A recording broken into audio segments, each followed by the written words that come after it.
Hello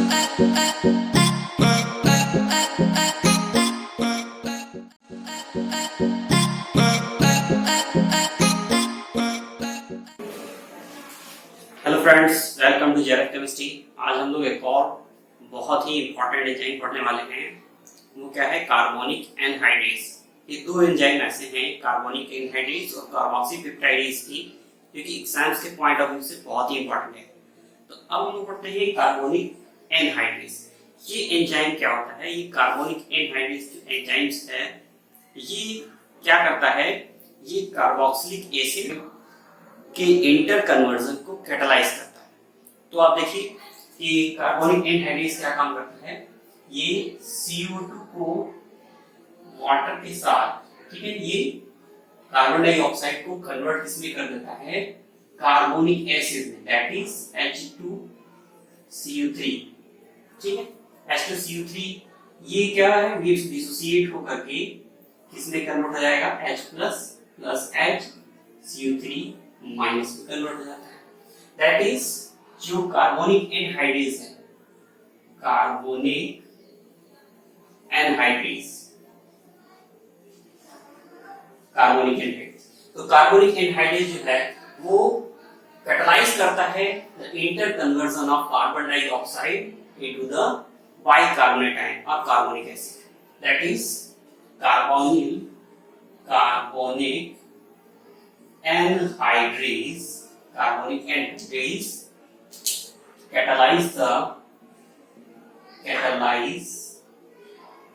catalyze the interconversion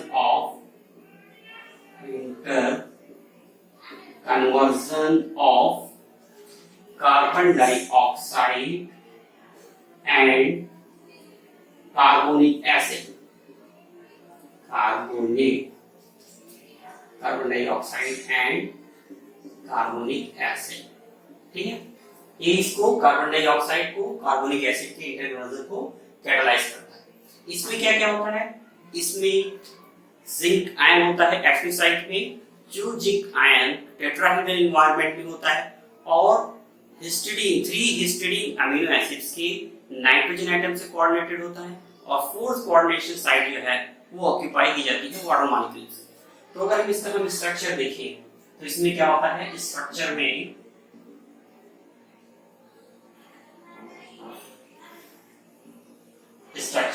structure में क्या होता है? It contain zinc plus 2 ion in active site में Zn2 प्लस आयन होता है, और इसका एनवायरनमेंट कैसा होता है? टेट्राहेड्रल होता है। वे टेट्राहेड्रल एनवायरनमेंट।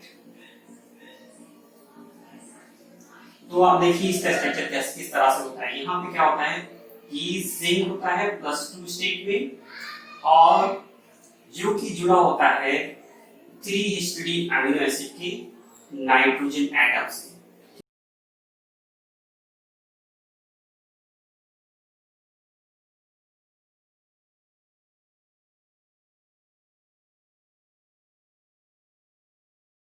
तो दोस्तों देख सकते हैं आप इसका स्ट्रक्चर कैसा होता है। एक्टिव साइट में Zn2 प्लस आयन होता है, जो कि 3 हिस्टिडीन अमीनो एसिड की इमिडाजोल रिंग, ये हिस्टिडीन अमीनो एसिड है, उसकी हिस्टिडीन अमीनो एसिड की इमिडाजोल रिंग के नाइट्रोजन एटम से कोऑर्डिनेटेड होता है। और ऐसी कितनी हिस्टिडीन यूनिट होती है? वो 3 हिस्टिडीन यूनिट के नाइट्रोजन एटम से कोऑर्डिनेट होता है। और जो फोर्थ कोऑर्डिनेशन साइट होती है वो कौन सी होती है? उसमें वाटर मॉलिक्यूल होता है कुछ इस तरह से। ठीक है, तो वाटर मॉलिक्यूल कोऑर्डिनेट होता है। तो इसका जो एनवायरनमेंट है वो कैसा है? Tetrahedral environment. और इसमें फोर्थ कोऑर्डिनेशन साइट में वाटर मॉलिक्यूल होने की वजह से, अब ऑक्सीजन देखिए जिंक से जुड़ा हुआ है, इसीलिए ऑक्सीजन पे पॉजिटिव चार्ज जनरेट होता है। अब आपको मालूम है कि जो जिंक आयन होता है वो हिस्टिडीन अमीनो एसिड की इमिडाजोल रिंग से कोऑर्डिनेटेड होता है, और ये जो नाइट्रोजन एटम 3 नाइट्रोजन एटम होने की वजह से ये जो नाइट्रोजन रिंग होती है कैसी होती है? इलेक्ट्रॉन विथड्रॉइंग होती है।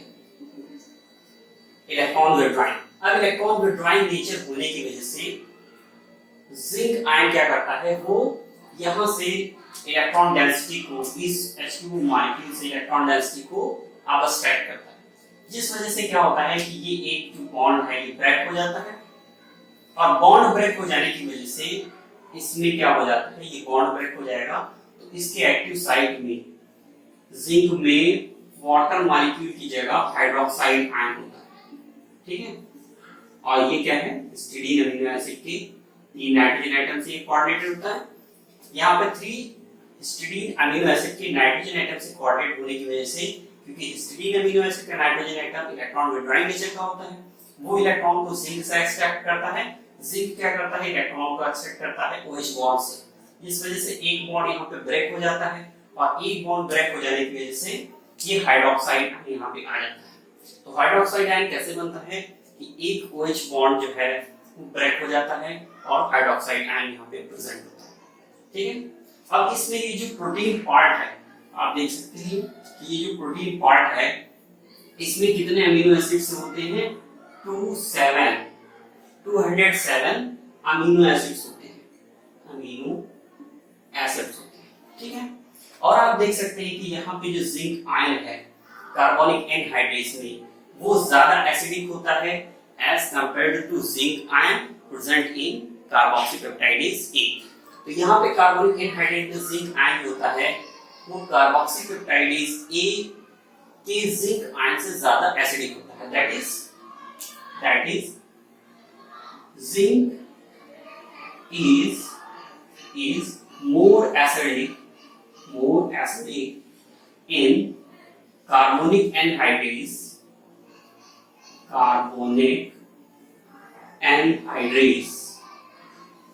than zinc present in carboxypeptidase A। तो आप देख सकते हैं कि यहाँ पे जो कार्बोनिक एनहाइड्रेस में जो जिंक आयन होता है वो कार्बोक्सीपेप्टाइडेज A के जिंक आयन से ज्यादा एसिडिक इन नेचर होता है। एसिडिक इन नेचर क्यों होता है, क्योंकि यहाँ पे 3 इलेक्ट्रॉन विड्रॉइंग ग्रुप लगे होते हैं। तो दोस्तों देखिए, अब हम लोग पढ़ेंगे कि कार्बोनिक एनहाइड्रेस का फंक्शन क्या होता है। जैसे कि हमें मालूम है कार्बोनिक एनहाइड्रेस क्या करता है, कार्बन डाइऑक्साइड को कार्बोनिक एसिड में या बाइकार्बोनेट आयन में वो कन्वर्ट करता है डिपेंडिंग अपॉन द कंसंट्रेशन, ठीक है। अब ये कैटालिटिक साइकिल कैसे ऑपरेट करती है उसके बारे में हम लोग स्टडी करेंगे। तो देखिए दोस्तों, इसमें क्या होता है, हमें पता है कि यहाँ पे जिंक कैटालिटिक आयन में जो होता है इसमें वाटर मॉलिक्यूल होता है और 3 अमीनो एसिड्स जो होते हैं, स्टिडीन के 3 अमीनो एसिड्स के नाइट्रोजन एटम, स्टिडीन अमीनो एसिड के 3 नाइट्रोजन एटम जिंक से कोऑर्डिनेट होते हैं, एक वाटर मॉलिक्यूल होता है। अब ये H+ आयन यहाँ से रिमूव होता है और जिंक के साथ हाइड्रोक्साइड आयन होता है। तो एक्चुअल में इसमें कार्बोनिक एनहाइड्रेस में 3 स्टिडीन अमीनो एसिड के नाइट्रोजन एटम होते हैं और एक हाइड्रोक्साइड आयन होता है, ठीक है। अब यहाँ पे इसकी कैटालिटिक साइकिल अगर हम लोग देखते हैं तो क्या होता है, जिंक में हम लोग देखिए कि एक OH ग्रुप होगा और स्टिडीन अमीनो एसिड की नाइट्रोजन एटम, ठीक है, कोऑर्डिनेटेड है। ये क्या है, स्टिडीन अमीनो एसिड के 3 नाइट्रोजन एटम। अब ये क्या करेगा कि जब CO2 मॉलिक्यूल आएगा, CO2 मॉलिक्यूल, तो उस CO2 मॉलिक्यूल पे ये लोन पेयर ऑफ इलेक्ट्रॉन जो है वो इस पे अटैक करेगा ऐसे, और ये बॉन्ड ऐसे ब्रेक होगा। अभी इस ऑक्सीजन के साथ कार्बन डाइऑक्साइड मॉलिक्यूल जो है वो ऐड हो जाएगा तो ये क्या बनाएगा, ZnO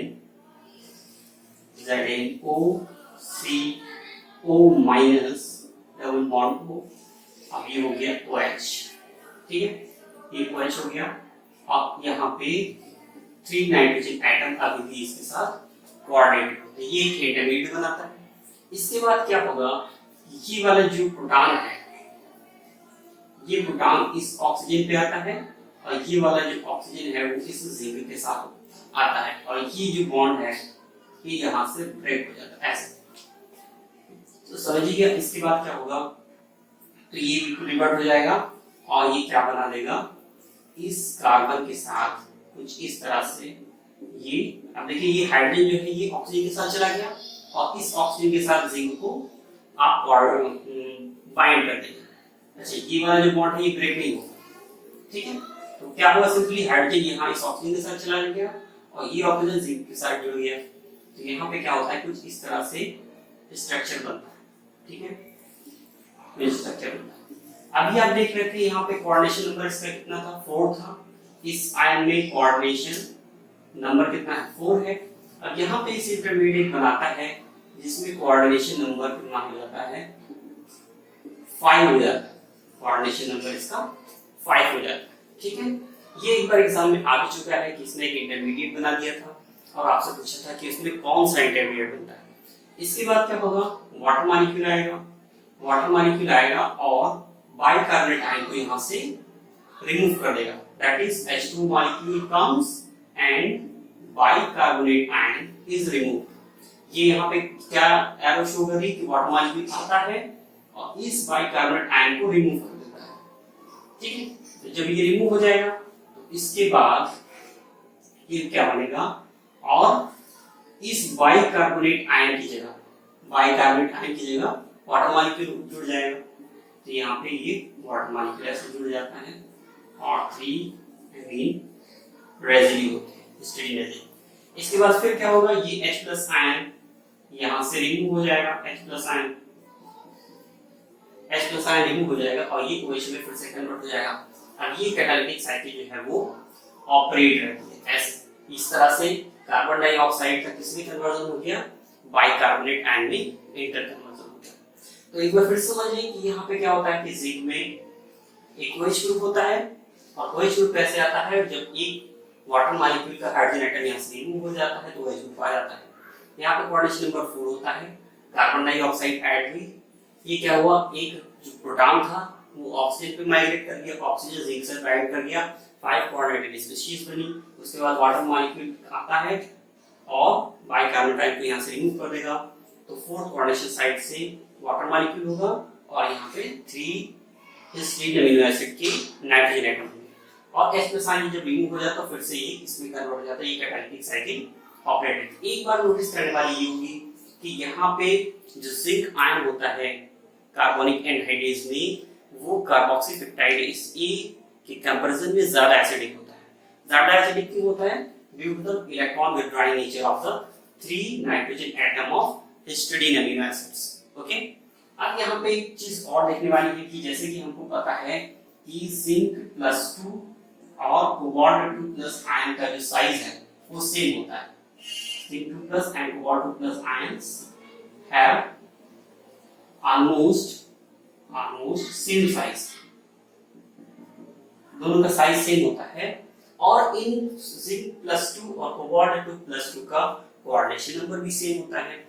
इसीलिए इस एंजाइम में जिंक आयन को कोबाल्ट आयन से रिप्लेस कर सकते हैं और कैटालिटिक एक्टिविटी पे कोई फर्क नहीं पड़ता है। तो that is zinc ion, that is zinc +2 can be replaced with cobalt 2+, with retention of catalytic activity। ये जो पॉइंट है, जिंक आयन है वो कोबाल्ट आयन से रिप्लेस किया जा सकता है और कैटालिटिक एक्टिविटी पे कोई फर्क नहीं पड़ता। ये कार्बोक्सी पेप्टाइडेज ए और कार्बोनिक एनहाइड्रेज दोनों के लिए कॉमन है, ठीक है। एक और चीज यहाँ पे याद रखने वाली बात होगी कि जो जिंक होता है, फ्री जिंक होता है, Zn2+ आयन की जो फ्री जिंक है वो उसका हैलोजन से जो बाइंडिंग पावर होती है वो फ्लोराइड से सबसे ज्यादा होती है और फिर फ्लोराइड से क्लोराइड, ब्रोमाइड और आयोडाइड तक डिक्रीज कर जाती है। That is free zinc, that is free Zn2+ ion have binding power। वो बाइंडिंग पावर क्या होती है, F- से ज्यादा फर्मली बाइंड करता है, फिर इसके बाद क्लोराइड से, फिर ब्रोमाइड से एंड देन आयोडाइड से, ठीक है। अगर फ्री जिंक आयन हो तो ये फ्री जिंक आयन फ्लोराइड से ज्यादा फॉर्मली बाइंड करता है, फिर क्लोराइड, फिर ब्रोमाइड एंड देन आयोडाइड से। लेकिन यहाँ पे क्या होता है कि जो जिंक आयन कार्बोनिक एनहाइड्रेज में प्रेजेंट होता है उसमें इस प्रोटीन चेन की वजह से कुछ सॉफ्टनिंग इफेक्ट इंड्यूस हो जाता है। उस सॉफ्टनिंग इफेक्ट की वजह से जिंक प्लस 2 आयन जो है वो ज्यादा सॉफ्ट हो जाता है और जो बाइंडिंग पावर है हैलोजन से वो जस्ट रिवर्स हो जाती है। तो इसका मतलब क्या हुआ कि that is zinc plus 2 in carbonic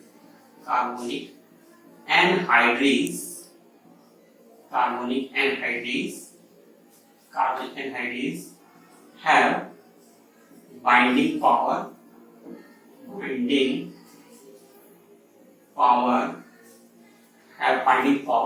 क्या बाइंडिंग पावर होती है, जस्ट रिवर्स हो जाएगी, that is iodide and then bromide and then chloride and then fluoride. ऐसा क्यों होता है? क्योंकि इसमें सॉफ्टनिंग इफेक्ट आ जाता है प्रोटीन पार्ट की वजह से। ये क्यों होता है? That is this is due to some softening effect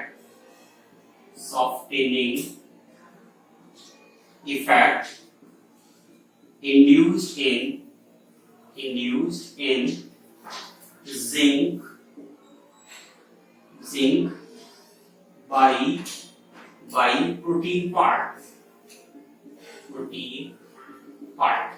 ठीक है, तो यहाँ पे क्या होता है कि जो जिंक आयन होता है वो प्रोटीन पार्ट की वजह से उसमें कुछ सॉफ्टनिंग इफेक्ट इंड्यूस हो जाता है, इसीलिए जो बाइंडिंग पावर होती है यहाँ पे एंजाइम में वो जस्ट रिवर्स होता है, दैट इज आयोडाइड से ज्यादा फॉर्मली बाइंड करेगा, फिर ब्रोमाइड, फिर fluoride and then bromide fluoride से वो बाइंड करता है।